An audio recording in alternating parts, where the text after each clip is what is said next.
见马兰要联系自己的家人，女警察点点头好，你有权联系你的家人，并且让你的家人给你安排一名刑事案的律师。说罢，他将马兰的手机拿出来，递到马兰面前，开口道，记住，你只能打电话给你的家人或律师，如果你打电话给你的同伙通风报信的话，只会让你罪加一等。马兰哭着说道，你是不是听不懂人话？我已经跟你说了，我是冤枉的，是被人坑害的，哪来的什么同伙？女警察淡淡道，你是不是冤枉的，以及你是不是被人坑害的，不是你说了算，也不是我说了算的，等开庭的时候，一切以法官的宣判为准。马兰赌气地看了女警察一眼，随后立刻拿起手机给萧初然打了过去。萧初然接到电话，接通后的第一句话便是问马兰妈，你登机了吗？马兰一听见自己女儿的声音，内心中的委屈与恐惧瞬间爆发，哇哇大哭道，初然，我的好女儿，你可一定要救救妈呀，你要不救救妈妈，就得死在美国了。萧初然顿时紧张起来，连忙问道，妈，你怎么了？马兰哭着说道，就是陈姐给我介绍的那个朋友，她托我给她带一件行李去港岛，结果我还没上飞机，警察就把我给抓了，说我的行李里面发现了大量的违禁品，说是有5000多克，现在他们已经把我抓了，还把我肋骨压断一根，现在让我赶紧通知律师，我可怎么办呢？说着，他无助地痛哭道，初然，你快跟叶晨说一声，让叶晨赶紧给妈找个靠谱的好律师，说什么也不能让妈在美国蹲监狱呀。什么？萧初然感觉脑子一懵，顿时变得六神无主，连忙看向叶晨，惶恐地说道，老公，妈，他被警察抓了，警察说在他行李中发现了大量违禁品，而且还把他肋骨给弄断一根，这可怎么办啊？其实叶晨已经听到了马兰在电话里所说的内容，这一刻他立刻回想起来，之前觉得陈姐的家人好像不太对劲，现在看来，估计他那一家人都只是配合他演出的演员而已。什么成功人士、热心华侨的人设，无非就是为了欺骗同胞所立的人设罢了。而那个陈姐一直对马兰十分热情的根本原因，其实就是想利用他往港岛运输违禁品。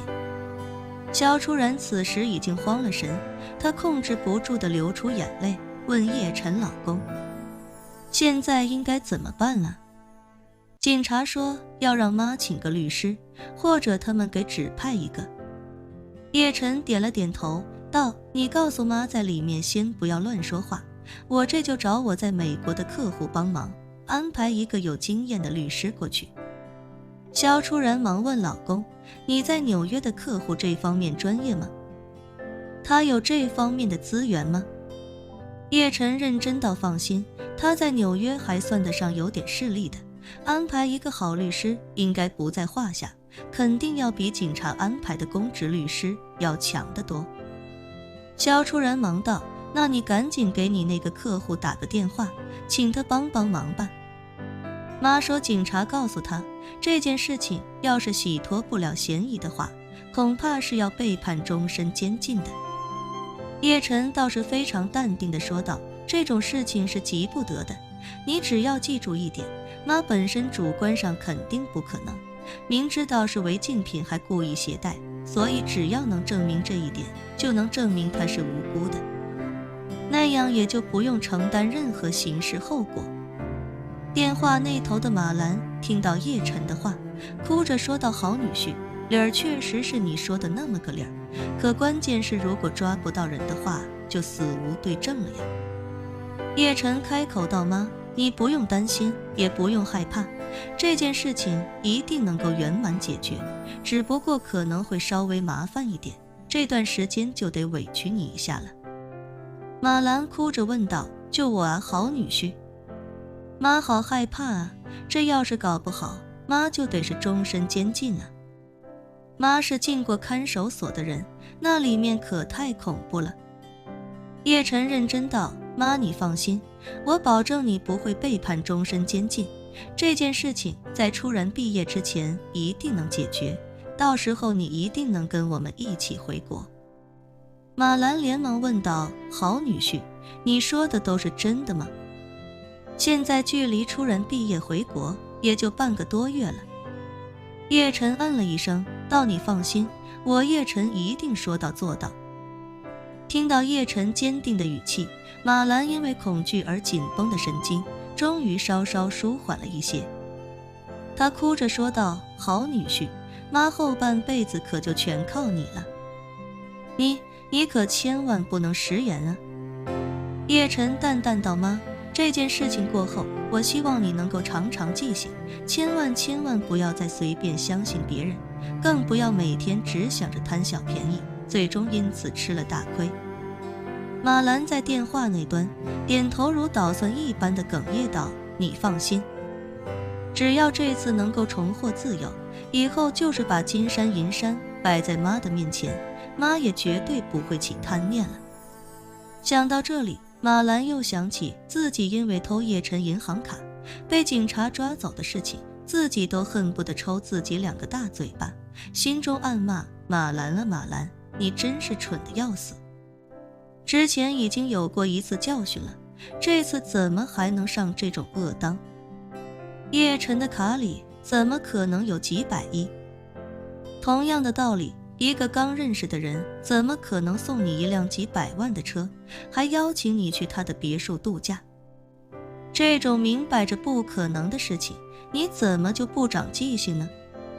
叶晨也听出马兰的悔恨，于是便淡淡说道：妈，你先什么都不要跟他们说，我会在1个小时之内安排好律师，让律师过去帮你解决这件事情。好的好的，马兰听叶晨说1个小时就能让律师过来，连忙说道：还得是我的好女婿，在纽约这天高皇帝远的地方都能有这么强的势力。身边的女警这时候开口道：行了，通话时间到了，把手机给我吧。马兰只好点点头，临将手机递过去的时候，还不忘大声说道：好女婿，妈可就指望你了。随后电话便被那女警挂断。这一边，萧初然哭着问叶晨老公：接下来你打算怎么办啊？叶晨淡淡道：我先送你回普罗维登斯，明天就是周一了，你还要上课，所以这几天你就好好在学校上你的课，妈这边的事情我来纽约解决。萧初然哽咽道：什么情况了？我哪还有心情上课啊？咱们还是赶紧掉头回纽约吧。叶晨非常认真地说道：初然，我说句实话，你不要不爱听。萧初然忙道：老公你说。叶晨表情严肃地说道：妈遇到的这件事情，你帮不上任何忙，而且如果你跟着我在纽约的话，除了添乱之外，不可能有任何正面作用。顿了顿，叶晨又道：与其这样，你不如回普罗维登斯，专心把你的课程顾好，我一个人回纽约，也能真正放开手脚去解决这件事情，否则的话，万一这件事情我没能使上劲儿，妈很可能一辈子都要待在美国的监狱里了。